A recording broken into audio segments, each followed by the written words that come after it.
오늘 호세아서 마지막 장인 14절 말씀을 살펴보려고 합니다. 오늘 이 14장의 주제는 하나님께로 돌아오라, 내 하나님 여호와께로 돌아오라, 그런 말씀입니다. 오늘 본문 말씀을 한번 다 같이 읽어볼까요? 내가 이스라엘에게 이슬과 같으리니 저가 백합화 같이 피겠고 레바논 백향목 같이 뿌리가 바뀔 것이. 돌아오면 하나님께서 이스라엘에게 이슬과 같게, 그리고 이스라엘을 이렇게 백합화 같이 백향목 같이 아름답게 하나님께서 인도해 주실 것을 말씀하고 있습니다. 하나님이 여기서 자신을 가리켜 이스라엘에게 이슬과 같다라고 말합니다. 이 이슬은 하나님의 축복을 상징하는 말로 사용되고 있습니다. 이 말씀의 의미를 알기 위해서는 우리가 팔레스타인의 기후와 환경을 잘 이해할 필요가 있는데요. 팔레스타인의 기후는 크게 두 가지로 구분합니다. 하나는 건기와 우기입니다. 보통 우리 태양력, 우리 양력으로 4월부터 9월까지는 건기, 비가 오지 않아요. 그 다음에 10월부터 3월까지는 우기, 이때가 이제 비가 오는 그런 계절입니다. 그래서 4월 초에 오는 비를 늦은 비, 9월 중순에 오는 비를 이른 비. 그러니까 이스라엘은 우리부터 이렇게 1월부터 시작하는 게 아니라 9월부터 시작을 해요. 어떻게 보면 양력을 보면. 그러니까 9월부터 오는 비를 이른 비, 그리고 돌아서 4월에 오는 비는 늦은 비, 이렇게 그들이 부르고 있습니다. 이 팔레스타인에서 4월 초와 9월 중순에 이른바 건기라고 하는 이때는 비가 오지를 않기 때문에 식물과 짐승이 살아나는데 많은 어려움이 있겠죠. 그럼에도 불구하고 이 건기 동안에 식물과 동식물이 살 수 있는 것은 이슬 때문이라는 것이죠. 이슬. 팔레스타인에서 이슬은 초목과 농작물에 소생하는데 절대적으로 필요한 것입니다. 이 팔레스타인 지역의 지중해와 요단강의 이 습도, 그리고 본격적으로 뜨거워지기 시작하는 이 낮 동안의 날씨, 그리고 이스라엘 전체를 식혀주는 이 밤 공기의 기온 차이에서 생기는 그 지역에 따라 차이가 있지만 이슬, 양이 많게는 하룻밤에 70mm가 내리는 지역도 있어요. 이건 거의 비가 오는 수준이죠. 그리고 연간 260일 이상 이슬이 내린다고 하는 것입니다. 그러니까 6개월의 이 긴 건기 동안 식물은 이 이슬로 생명을 보존할 수가 있습니다. 그러므로 강수량이 절대적으로 부족한 이 팔레스타인에서 이슬은 초목과 농작물에게 있어서 절대적인 것이다 하는 것입니다. 이스라엘 백성들이 출애굽하여 40년간 광야 생활을 할 때도 광야에서는 이슬은 절대적인 것이었습니다. 비가 오지 않을 광야에는 그 어떻게 살았을까? 밤을 지나 아침에 새벽에 내리는 이슬, 그 이슬로 인해요 이스라엘 백성들이 견뎌내고 버틴 거예요. 출애굽기 16장 13절 한번 다 같이 한번 보겠습니다. 저녁에는 메추라기가 와서 진에 덮이고 아침에는 이슬이 진주에 있더니 그 이슬이 마른 위에 광야 지면에 작고 둥글며 서리같이 가는 것이 있는지. 이거 만나의 얘기인데요. 새벽에 이슬이 온 지면에 내립니다. 그런데 동이 터오면 이슬이 점점 마르게 되잖아요. 완전히 마르면 그곳에 빵 같은 것이 생기는데 그게 만나가 거기에 있는 거예요. 만나는 이슬이 내린 자리, 또 이슬과 함께 이슬이 사라진 자리에 그 만나가 내렸다고 하는 것입니다. 광야 생활 40년 동안 매일 이슬이 내렸다는 이야기죠. 그리고 이 하나님께서 이스라엘이 지나는 광야에 매일 이슬을 또한 내려주셨다고 하는 것입니다. 홍해가 갈라진 것도 기적이고, 저들이 목말라서 하나님께 물을 달라고 할 때 바위에 터져 생수가 쏟아져 나온 것도 기적이고, 그것도 놀라운 일이긴 하나 안식일을 제외하고 매일 빠짐없이 이슬을 내려주신 것도 크고 놀라운 하나님의 기적이다, 은혜와 기적이다 하는 것입니다. 하나님 그 작은 이슬을 통해서 40년 동안 200만이 되는 이스라엘 백성들을 먹여 살리셨다고 하는 것입니다. 자, 이스라엘 백성들도 이슬 때문에 40년 광야에 살아남을 수 있었지만 또 한 가지 생각해 볼 것은 이스라엘 백성들이 출애굽할 때 그냥 빈몸으로 나오지 않냐고 양과 소와 많은 가축들을 데리고 나왔습니다. 출애굽기 12장 38절 볼까요? 수많은 잡족과 양과 소와 힘이 많은 가축이 그들과 함께 하였습니다. 이스라엘 백성들이 40년 광야를 지날 때 가나안에 들어갈 때까지 양을 치면서 살았습니다. 물도 풀도 귀한 광야에서 어떻게 양을 칠 수 있었을까? 그것은 이슬 때문에 가능했다고 하는 것이죠. 광야의 양들은 이슬을 먹고 살았어요. 아침에 맺히는 이슬을 핥아먹고 하루를 버티는 거예요. 바위돌이나 이 광야는 그냥 다 암석들로 바위들로 황량한 광야에, 그런데 이 돌 위에 이슬이 맺혀 그 이슬을 핥아서 수분을 섭취를 한 거예요. 다행히 양은 물을 많이 마시지 않아서 잘 견디는 짐승이기 때문에 아마 견뎌낸지도 모를 겁니다. 그러나 하나님은 매일 아침마다 이스라엘 백성들에게 이슬을 내려주셨기 때문에 그 이스라엘 백성들은 수십만 마리의 가축들을 광야에서 키울 수가 있었던 거예요. 그래서 이스라엘 백성들은 광야에서도 매일 신선한 양의 젖과 우유를 마실 수가 있었다고 하는 것이죠. 또 양은 이스라엘 백성들에게 고기를 제공하죠. 그 몸은 털로는 옷을 해 입었고요. 그리고 가죽은 장막을 만드는 데 사용했고, 또 물부대나 신발을 만들어서 그 양 가죽으로 신발을 만든 그래서 신었습니다. 뼈는 연장을 만드는 데 사용했고, 그 양이나 가축들의 배설물들은 불을 피우는데, 저녁 때가 되면 광야는 온도가 떨어지기 때문에 굉장히 추워요. 근데 양의 배설물을 가지고 불을 피워서 그들이 난방을 했다고 하는 것이죠. 이처럼 이슬이 없다면 이런 삶을 살 수가 없다는 것이죠. 이슬 때문에 양이 살 수 있었고, 광야에서 양을 기를 수 있었고, 이스라엘 백성들이 40년 동안 광야에서 살아갈 수 있었다고 하는 것입니다. 신비한 일이 아닐 수가 없습니다. 시편 32편 2절을 우리가 잘 아는 말씀입니다. 그가 나를 푸른 풀밭으로 누이시며 쉴 만한 물가로 인도하시도다. 이거 굉장히 목가적이죠. 여러분 이 말씀을 볼 때마다 여러분 뉴질랜드의 그 푸른 풀밭에 양떼들에게 다 몰려다니는 그걸 상상하겠죠. 근데 실상은 가나안 땅은 그렇지 않아요.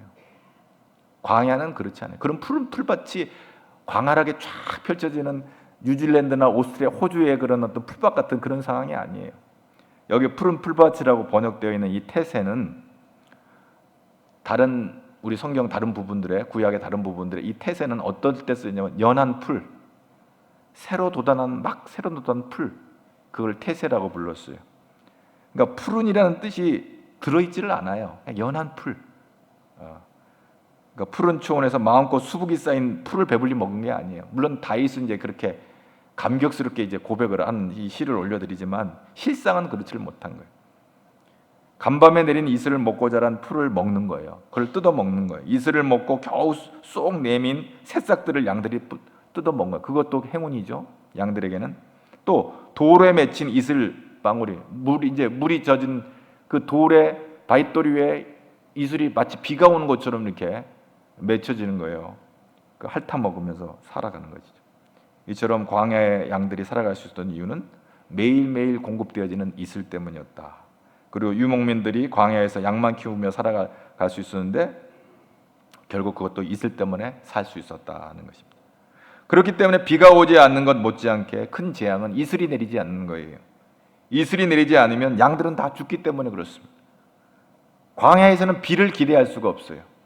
이슬만 내려주셔도 감사한 것이고 비만 축복이 아니라 이슬이 축복이 되는 거예요.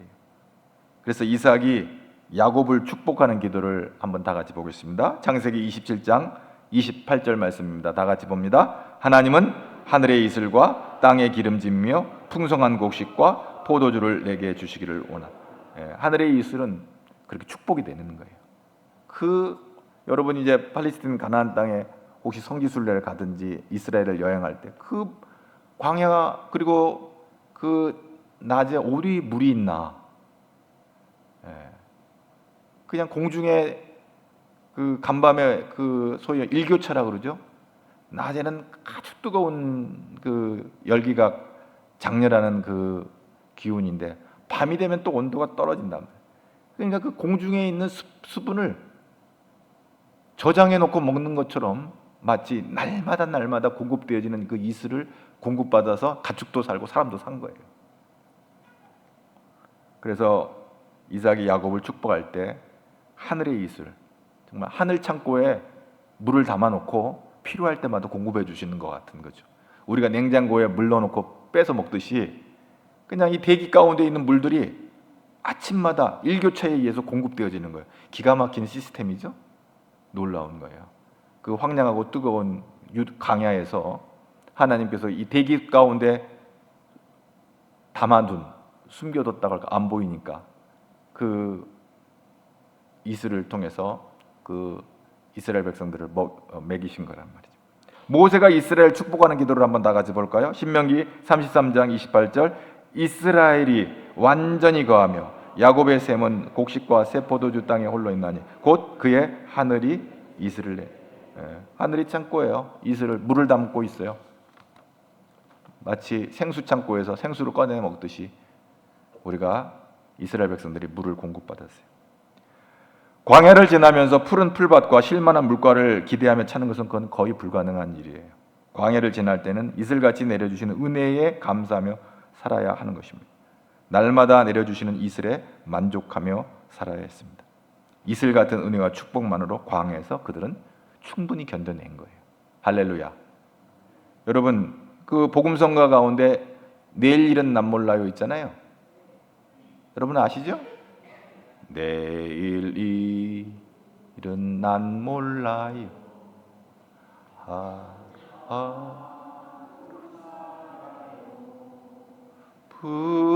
불행이나 요행함도 내 뜻대로 못해요.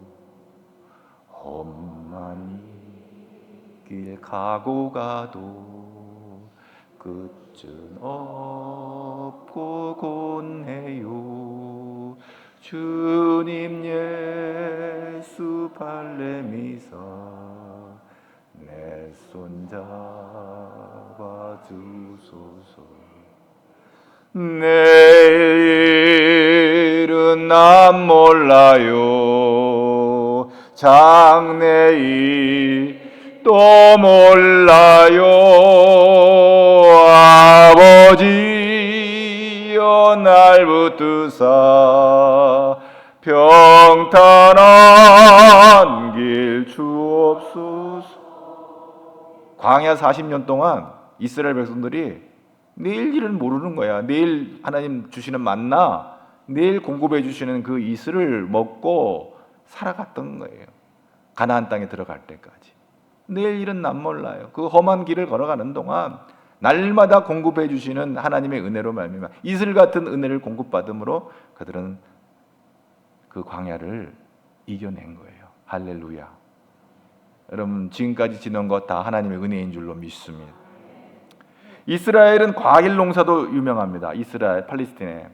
놀라운 것은 여름 과일들이 이스라엘 건기에, 비가 오지 않은 그 건기에 열매들이 이거 추수하게 되는 거예요. 대표적인 무화과, 대추야자, 포도, 올리브, 석류 이런 것들이 대표적인 이스라엘의 과일들, 여름 과일들인데 비 한 방울 내리지 않는 여름에 어떻게 과일 농사가 잘 될 수 있을까? 역시 이것도 이슬 때문에 그런 거예요. 이스라엘에게서 여름에 이슬이 내리지 않으면 과일 농사는 다 망하는 거예요. 오순절 이후에 이스라엘 날씨는 급격히 뜨거워져요. 그래서 77절을 지나가면서 수정되었던 포도, 석류, 올리브, 종료 등 이 과일들이 본격적으로 이제 막 성장하게 되는데 뜨거운 그 열기에 이렇게 성장하는 과일은 우리식으로 말하면 77절 지나 양력으로 말하면 6월 초부터 8월 말 9월 중순까지 대략 3, 4개월 동안 이 시차를 이렇게 달리면서 이런 과일들이 풍성하게 열매가 익어가는 거예요. 굉장히 당도라 그러죠. 이 포도 당도가 이스라엘 포도는 굉장히 달고 맛있다고 그러죠. 어떻게 비가 안 내리는 곳에서 그렇게 단 포도가 나오나? 이슬 때문에 그렇다는 거예요. 이슬 때문에. 그리고 이슬은 어떻게 내려요? 나 이슬이다 이렇게 내리지 않아요. 소낙비는 마치 무슨 썩난 비처럼 막 내려서 아이고 소낙비 오는구나 이렇게 하지만 이슬은 소리 없이 조용히 밤에 새벽녘에 조용히 이스라엘 진영 가운데 그 유대 땅 광야에 이슬이 내리는 거예요. 소리 없이. 여기 중요한 의미가 있어요. 하나님의 역사는 은밀하고 조용히 이루어진다는 것이죠. 이 광대무변한 우주를 주관하시는 이 천지를 만드신 하나님의 이 역사는 소리 없이 움직이고 있다고 하는 것입니다. 초목의 성장과 꽃 피우는 거, 열매 맺는 거 다 소리 없이 이루어지고 있는 거예요. 참으로 놀라운 진리를 발견하게 되는 것입니다. 인간의 소리가 높은 곳에서는 하나님의 은혜가 임하지 않습니다. 막 고함 지르고 소리 지르고 그 마귀가 쓰시기에 딱 좋은 컨디션이에요. 어디에서 무엇을 하든 일 잘하는 사람들의 공통점은 불평 없이 그리고 자기를 내세우는 것 없이 일을 하는 거예요. 입만 열면 사랑한다고 떠드는 사람이 쉽게 배신을 합니다. 내가 아니면 안 된다고 나서는 사람이 항상 일을 그르칩니다. 없는 듯 하면서 모든 일을 잘 수행하는 사람이 있는가 하면 항상 앞에 나서는 듯 하면서 일을 마무리하지 못하고 시끄럽게 하고 일만 만드는 사람도 있는 거예요. 하나님의 은혜는 조용한 가운데 임하심을 우리가 알아야 됩니다. 그것이 이슬 같은 은혜예요. 할렐루야. 이슬이 언제 내렸는지도 모르는데 내리는 거예요. 근데 또 정한 시간에 필요한 시간에 따박따박 내리는 거예요. 사막에 사는 여우들이 그 드라이한 이 사막에서 어떻게 여우들이 사느냐? 바위에 맺힌 이슬을 핥아먹고 사는 거예요. 여우들도. 사막에 여우가 있는 거 보면 신기하잖아요. 근데 쟤네들은 뭘 먹고 사나? 저 뜨거운 저 사막에서 어떻게 살지? 하지만 다 사는 길이 있다니까요. 개구리를 아마 여러분 잘 관찰을 해보면 개구리는 머리에 맺힌 이슬을 두 손으로 이렇게 딱 잡아다가 핥아서 그걸 자기 입으로 가져가요. 이게 참 신기한. 뱀은요, 제 몸에 그 몸 덩어리에, 뱀에도 덩어리에 이슬이 맺혀요. 그러면 그 이슬을 먹기 위해서 몸을 굽혀 돌려서 이슬을 핥아 먹어요. 근데 여러분 아주 재밌는 하나가 있는데, 풍뎅이를 아시죠? 풍뎅이 아시나요? 이 광야의 풍뎅이는 어떻게 이슬을 먹는지, 그 자기 풍뎅이 위에 이슬이 맺혀 있거든요. 그러니까 이 풍뎅이는 자기 몸에 내린 이슬을 먹기 위해서 머리를 땅에 낮게 내립니다. 그러니까 머리를 숙이는 거예요. 엉덩이 쪽으로 올리고 머리를 숙이는 거예요. 내릴 수 있는 데까지 최대한 낮춰요. 그리고 기다려요. 그러면 등에 있는 그 이슬방울이 또르르 굴러 내려오는 거예요. 그럼 그걸 쏙 빨아먹어요. 신기하기도 해요. 그 미물이 어떻게 허리를 굽혀야 그 자기 등에 있는 물이 자기 입으로 또르르 내려올 줄을 알고 말이지. 최대한 몸을 낮추는 이 미물들, 살기 위해서, 미물도 살아가기 위해서 거의 본능적으로 자기를 낮추는 거예요. 참 신비한 일이에요. 하물며 우리 인간들은 하나님이 창조하신 이 풍뎅이에게서도 배울 것이 있는 거예요. 살래니까, 풍뎅이도 물을 먹고 살래니까 머리를 낮춘단 말이에요. 가장 겸손한 사람은 작은 것에 대해서도 진심으로 감사하는 사람입니다. 비록 소낙비 같은 은혜가 아니더라도 이슬같이 내려주시는 은혜에 감사하는 사람. 할렐루야. 어떤 사람은 컬컬한데 저 기도원에 가서 은혜 한번 받아야 되겠다. 막 소낙비 같은 은혜를 그렇게 구하는 사람이 있어요. 막 뜨거운 막 성령 충만해야 돼. 근데 소리 소문 없이 조용히 내리는 이슬 같은 은혜가 있는 거예요. 날마다 공급해 주시는 은혜가. 어떤 사람은 소낙비 같은 은혜 받고 와가지고 그 다음날 다 쏟아버리는 인생들 많잖아요. 네? 기도원에 가서 막 금식 기도하고 막 은혜 받고 토요일날 내려왔다 주일날 다 쏟아버리. 집에 와가지고 다 쏟아버리. 가나안 여인이 부끄러움과 수치에도 불구하고 부스러기 같은 은혜라도 사모하는 마음으로 예수님 앞에 바짓가랑이 붙잡을 때 예수님께서 그 여인에게 은혜를 베푸시는 것을 보게 되죠. 광야 같은 인생길에 이슬 같은 은혜에 감사하는 저와 여러분 될 수 있기를 축복합니다. 이건 복이에요. 이슬과 같은 이 하나님의 은혜, 놀라운 은혜가 아닐 수가 없습니다. 여러분은 우리가 대부분 오늘 이 시대를 살아가는 사람들은 다 냉장고에다 다 집어넣고 다 못 먹고 유통기한이 지나가 버리는 이제 음식물도 더러 많이 있잖아요. 그러나 날마다 공급해 주시는 하나님의 은혜로 사는 줄로 믿습니다. 여러분 과거에 여러분이 먹고 마셨던 걸 다 냉장고에다 넣어놓고 산다면 그 어떤 창고에다가 감당할 수 없을 거예요. 그거 다 어디다 넣어놓고 오늘 우리가 먹고 살까? 뭐 앞으로 우리 먹고 살까? 그걸 어느 창고에다 넣어놓고 빼먹었다면 그거는 감당할 그때마다 하나님의 필요를 채우시고 공급해 주셔서 지금까지 여기까지 온 줄로 믿습니다.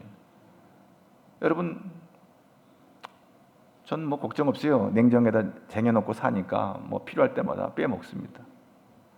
그런 분 계십니까? 여러분, 앞으로 먹고 살 걸 냉장고에나 어디다 넣어놓고 삽니까? 하나님께서 그때 필요한 대로 우리를 채워주시고 먹여주시고 입혀주시고 할렐루야, 보호해주시고 할렐루야, 여기까지 온 줄로 믿습니다. 우리 개인이 우리가 먹어야 될 걸, 평생 먹어야 될 걸 온 냉장고 창고를 만들어 놓는다면 그거 감당할 수 있겠어요? 온 지구촌이 다 하나님의 때를 따라 돕는 은혜로 말미암아 우리를 살려주시고 먹여주시고 입혀주시고 여기까지 인도해주시고 빈손 들고 왔으니 그 뒤를 얘기하세요. 빈손 들고 왔으니 갈 거니까 너무 욕심 부리지 마세요. 다 놓고 갈 거예요. 천년만년 쓰고 갈 거 하나도 없어요. 우리가 모으는 데는 그냥 기를 쓰고 모으는데 버리는데 쓰는 데는 잘 못해요. 버릴 거 다 버리고 하나님 앞에 내려놓고 할렐루야. 그래서 오늘 이슬 같은 이 하나님의 은혜로 인해 이스라엘에게 누리게 될 축복에 대해서 오늘 말씀해 드리고 5절 말씀 다 같이 6절까지 한번 볼까요? 시작. 저가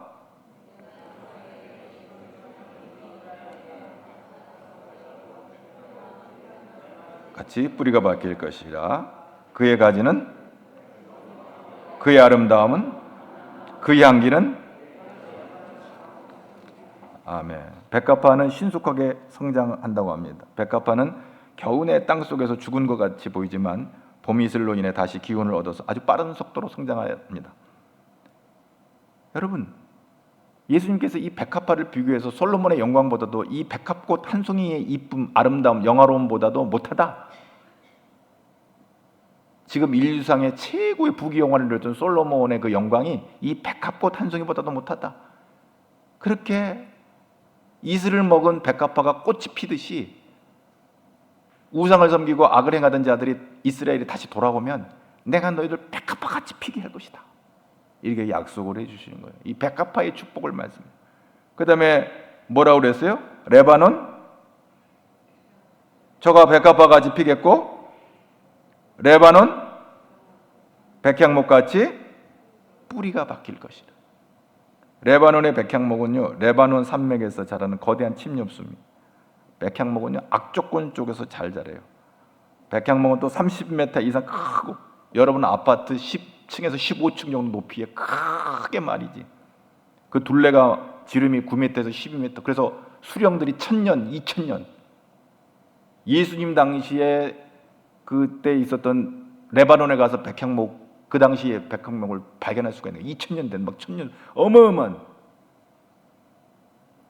그래서 백향목은 줄기에 옹이가 없고 아주 매끈하고 똑바로 자라기 때문에 고대 근동에서는 크고 웅장한 왕궁이나 건축물을 짓는 재료로 사용을 했어요. 그래서 솔로몬은 성전을 지을 때 이 백향목으로 지었습니다. 그 말은 뭐예요? 이스라엘을 하나님이 붙잡아 주시면 이 견고하게 백향목이 깊게 땅에다 뿌리를 내리고 쫙 뻗어 올라가는 것 같이 흔들리지 않고 번성하게 될 것이다. 할렐루야. 견고하게 하나님 붙잡아 주실 거다. 아멘. 그렇습니다. 그런 복을 내가 주겠다. 이렇게 백합화같이 피고 레바논 백향목같이 뿌리를 내릴 것이고. 그 다음에 오늘 14장 6절 또 한번 볼까요? 시작. 그 가지는 퍼지며 그 아름다움은 감람나무가 그 향기는 그 가지는 퍼지며 위로만 올라가면 되는 게 아니에요. 옆으로 퍼져나가면서 열매를 맺는 거예요. 이 열매는 많은 사람들에게 유익을 주는 거예요. 감람나무는 올리브, 감람유가 거기서 나온다면 많은 사람들에게 유익을 주는 거예요. 오늘 우리 좋은 소식을 들고 산을 넘는 자들의 발은 아름답다 이런 표현이 있잖아요. 성경에 보면.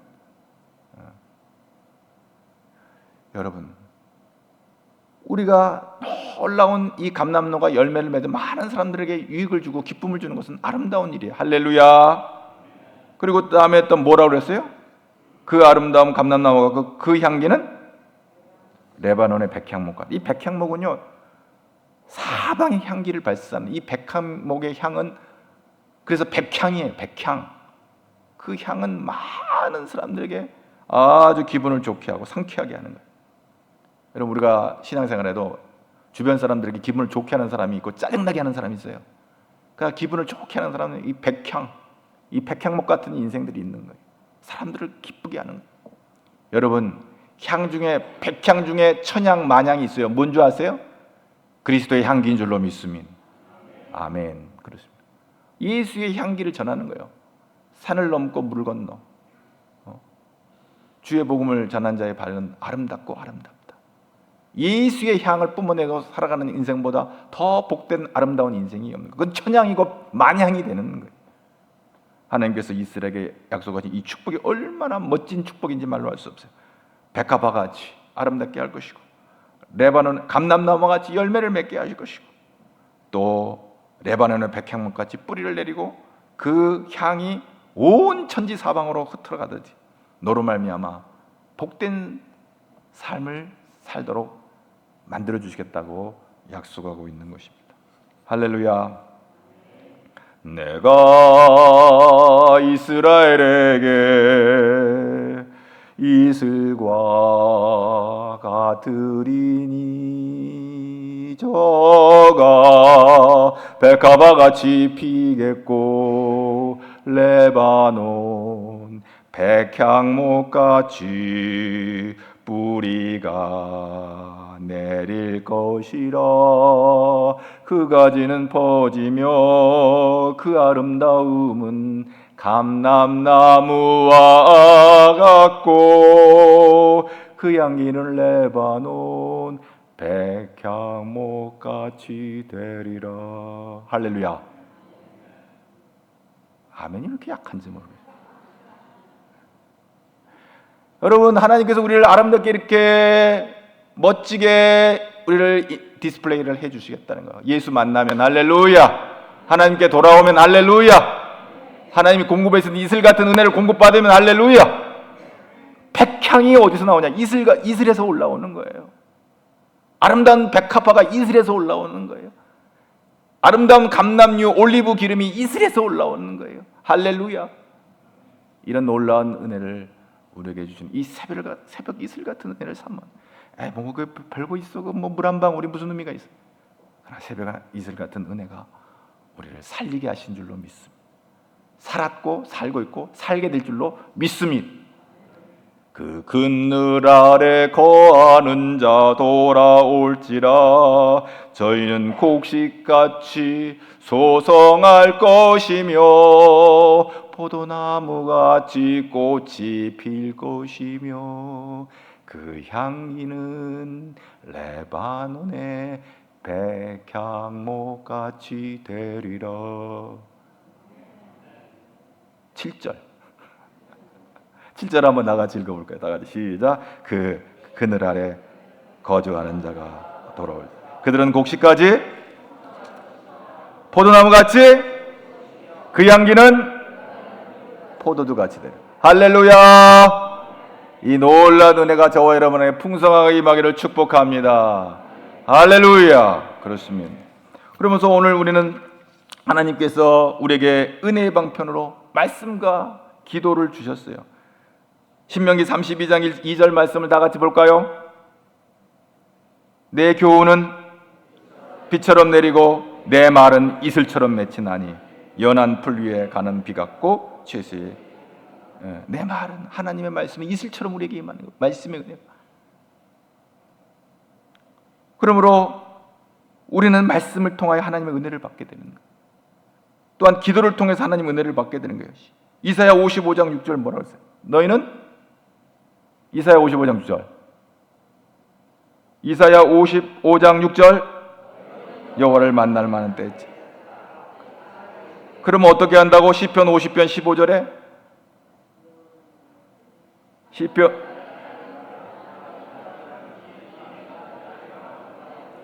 할렐루야. 이 은혜가 저와 여러분 안에 있기를 축복합니다. 말씀과 기도로 나아갈 때 이슬 같은 은혜가 날마다 공급되죠. 어떤 사람은 새벽에 기도하는 시간에, 어떤 사람은 골방에서 기도하는 시간에, 자기가 정한 시간에 하나님 앞에 엎드려 기도할 때 새벽 이슬 같은 은혜가 여러분 안에 임하게 될 줄로 믿습니다.